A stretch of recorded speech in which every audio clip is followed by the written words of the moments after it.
3 weeks ago, I moved from the Netherlands to Portugal. Things are very hectic, trying to find a new apartment, a new school for my son. And for now, we are living in this temporary 43 square meter studio, which forces me to prioritize what really matters in terms of setup for coffee.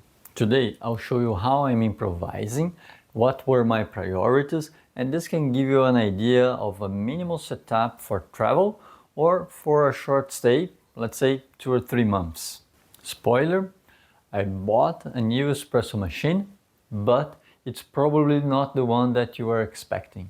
As you can imagine, here we had a big TV and we asked the owner to remove it. We have a zero screen policy with my son. No TV, no tablet, no phone, and to be honest, he doesn't miss it. Then I transformed it in my coffee corner, and in the airplane, what I brought, this is the minimum setup for me to survive for maybe a week or 10 days. I brought my Cuppamoka that can brew V60s. The grinder was the ZP6, that's excellent for pour over. I brought a cheap scale, small, compact, light, but it has a timer, and it's not automatic, but it has a timer. Some paper filters, and I also brought this portable electric kettle. It can heat 350 ml of water. If you rinse your filter, you may be able to brew about 300 grams of water. But when I arrived, there was this kettle in the apartment. It has a larger volume, it gives me more flexibility. The quality, the power, the flow wasn't worse or better than what I can get with the portable one. There wasn't a major difference. It's not precise like a Gooseneck kettle, but it worked. And you can see a lot of equipment here that was not brought in the airplane. So what happened is that my move was shipped by truck from the Netherlands to Portugal. It was sent to a storage, but I split my move in 3 phases. So the first things I brought in the airplane, which I just explained, this was my minimum for 7 days, for example. And for the 2 or 3 months that I'm gonna stay in this small flat, I brought what I believed that I could maybe fit in a small apartment. I didn't know if I would be able to put my DF64 here, but it was possible. Then if it wasn't possible, I had some other grinders. My choice was the K6, but the Kinu M47 was in the same box that I packed other stuff. Then it's here, but it's not a priority, okay? Here I have also the Alto Infino, but again, this wasn't a matter of priority. I just brought because Alto sent me for a review. I'm gonna test and maybe post a video about it. For espresso, I brought my Alto Nano. I think it can deliver a very good espresso, especially with the kit that I designed and 3D printed. So I have a stand, I have a small WDT. The kit with the larger basket already comes with tamper and funnel. This I think is a nice to have. It's my Tiny 2S. It's a cheap scale for the functions that it has.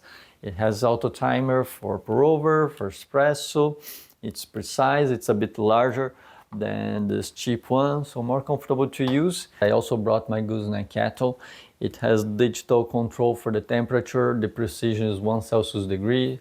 It can keep the water hot, but I don't use this function, to be honest. I just set the temperature. When it's ready, I rinse and start pouring, and it's efficient. The temperature decrease is not so big for me to need to keep it in the base. I don't know if it's a nice to have. Tell me what you think, but in my opinion, it was highly desirable because I have a better control of the flow and also the movements when I'm powering.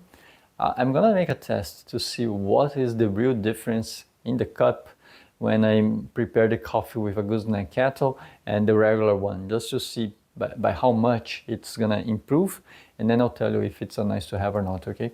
This is something that I really recommend. It's a cheap vacuum cleaner. It's not super strong, but it's strong sufficient for you to clean up your grinder, your countertop, your coffee corner, it helps a lot in my workflow to keep things clean and organized. And I don't think it's very expensive. I'll leave the link in the description. I think it's probably around 20 euros maybe, but super useful. This WDT, when you have the portable one, you may think that it's a nice to have, and maybe it is, but the needles here, they are more open, and I think it's better or easier to make the distribution. This one is okay, it does the job. It's much better than the one that comes in the kit, that it's more like a paper clip. But I don't know, it's a matter of comfort, I would say. A question that you may have is why I brought the DF64 and not the Shardor. It's not a matter of performance. It's just because if I would leave one of them in the storage, I would leave the cheapest one. The DF64 is heavier, twice the weight of the Shardor. It's a bit bulkier, but I was going by car to pick up my stuff. It wasn't a major increase in volume or weight, so I was okay to bring this one and not the Shardor. And if I didn't have an electrical grinder, as I said, the K6 would be fine. I could even have left my Zip6 and brought only the K6 in the airplane. The K6 is very versatile. You can do well pour over and espresso. For a temporary living, I think it would be okay. If I wasn't able to carry more load, I would take only the K6. I would leave my Kinu, my Zip6 and the DF64 in the storage. And on the big Prime Deal sales, I found this Delonghi Stilosa for only 85 euros. This is the cheapest, the simplest, the most plastic one, but I think it does the job, and I wanted to make a series of videos about how a complete beginner can improve their coffee step by step. If you watched my previous video, I was saying that it's not only about the gear, it's mostly about the knowledge and what you want in your cup, how you can manage the variables that will affect the extraction, the physical and the chemical dynamics. So this is a good machine to show that with a small investment in an espresso machine, you can get a good coffee, and I'm going to show you how. If you're interested, subscribe to receive the notifications. And I know that some of you are anxious to see my videos about the Arduino installation in my Ranchillo Silvia, but this is more complex to edit. It will take some time. It's probably not going to be soon, but it will come. I have also other few projects that, other few experiments that I made, and I need to edit and post. So you may see some random videos in the next months, the ones that I will be able to edit and post.